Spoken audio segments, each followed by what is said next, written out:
Who would have known we'd go from this?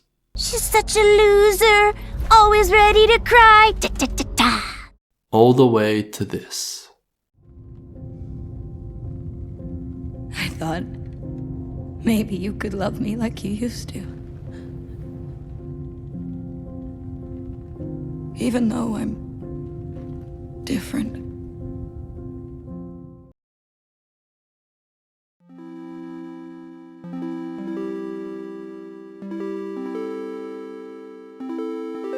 If you told me in 2010 that some obscure 5v5 video game derived from a custom map in Warcraft 3 would eventually go on to inspire the production of an Emmy-winning series that gripped the hearts of gamers and non-gamers alike, I'd have asked you who your dealer was. But here we are in 2024, and Arcane has for a second season got everybody rolling in their feelings.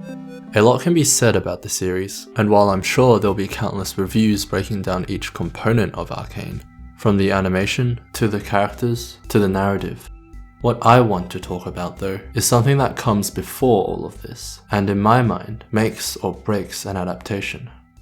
Respect for the source material. To do this, I'll need to take you back a decade or so. Back to the Halo era.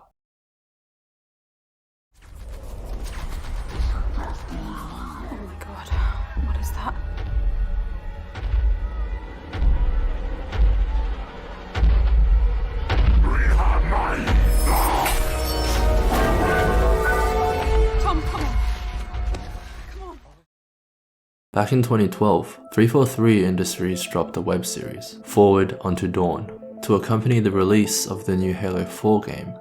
Now, why am I bringing up some 12-year-old Halo web series, you ask? Because Forward Unto Dawn has stood the test of time, and exemplifies what a good adaptation should be. Despite both constrained budget and runtime, the series captures much of what makes Halo, well, Halo. The Covenant's overwhelming alien power, humanity's fear and desperation, and of course, amongst all the chaos, the Spartans. Forward Unto Dawn was the first time much of the Halo fandom saw an unmasked Spartan. We only got a few seconds of it, but they were enough to convey the subtle yet haunting difference between Spartans and the rest of humanity. It is, in my mind, still the best portrayal of how Spartans should look. Contrast Forward Unto Dawn with the more recent Halo show by Paramount, and in spite of having 10 times the budget, the Paramount show feels like an expensive parody of Halo.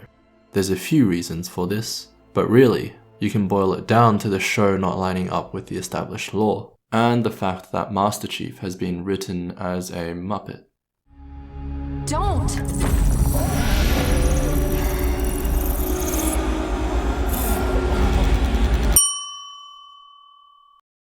If you take a look at the people involved in both productions, it becomes pretty apparent what the issue is. Forward Unto Dawn's production was led by a small team with an intimate understanding of the Halo universe, whereas the Halo show was predominantly delivered by Paramount, and for some reason involved Steven Spielberg and about 20 other corporates, some of whom weren't even familiar with the game. Let's bring Arcane back in the picture. See where I'm going with this? Like Forward Unto Dawn, Arcane's production is led by a small team of people close to the source, with both showrunners having designed many of the in-game characters that the series centers around, and the production studio, Fortiche, having worked closely with Riot on several previous productions. An in-house production team usually means a story that aligns with the source material, except Arcane doesn't follow the source. Not exactly, anyway. I said at the start of this video that adaptations are made or broken by whether they respect the source material, and I think that statement still holds true. League of Legends is unique as far as source material goes, as in the early days of Arcane's production, there wasn't too much lore, which actually made League perfect for adaptations, because fan expectations weren't fixed too deeply on pre-existing storylines. Going into Arcane, all we really had to go off were what the characters look like, as well as their in-game personalities. Arcane capitalizes on the bare-bones lore of 2015 League of Legends by filling in the gaps and building a world that explores themes you typically wouldn't expect in a video game adaptation. I mean, sure, On the surface, the show is a techno-magical arms race between various parties, but this really just serves as a backdrop for the story to explore some very personal concepts: family, loyalty, the price of progress.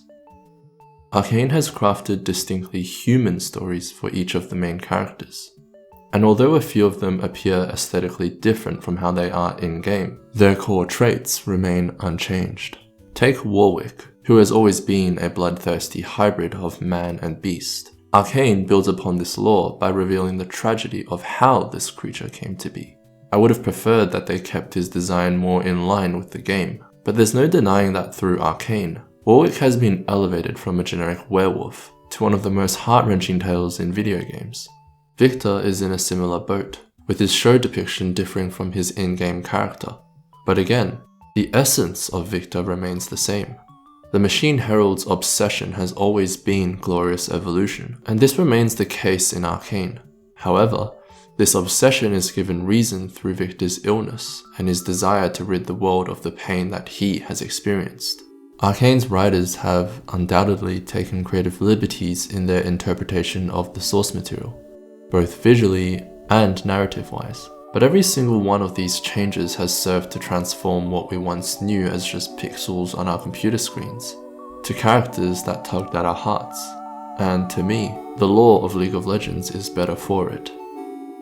There's this one scene that I keep going back to, where Echo asks the alternate Powder if she ever wishes she could stay in one moment, with the irony being that Echo is the only person who has this luxury, literally with his zero drive, and more figuratively with the alternate universe that he could choose to stay in. But Powder reminds him that he's never given up on anything, and in order to make a leap forward, he needed to leave some things behind. The boy who can turn back time, choosing to move forward from what could have been, in order to help stop what must never come to be. If this isn't doing the source material justice, I don't know what is. Most successful adaptations attribute their success to the compelling stories that exist within their source material.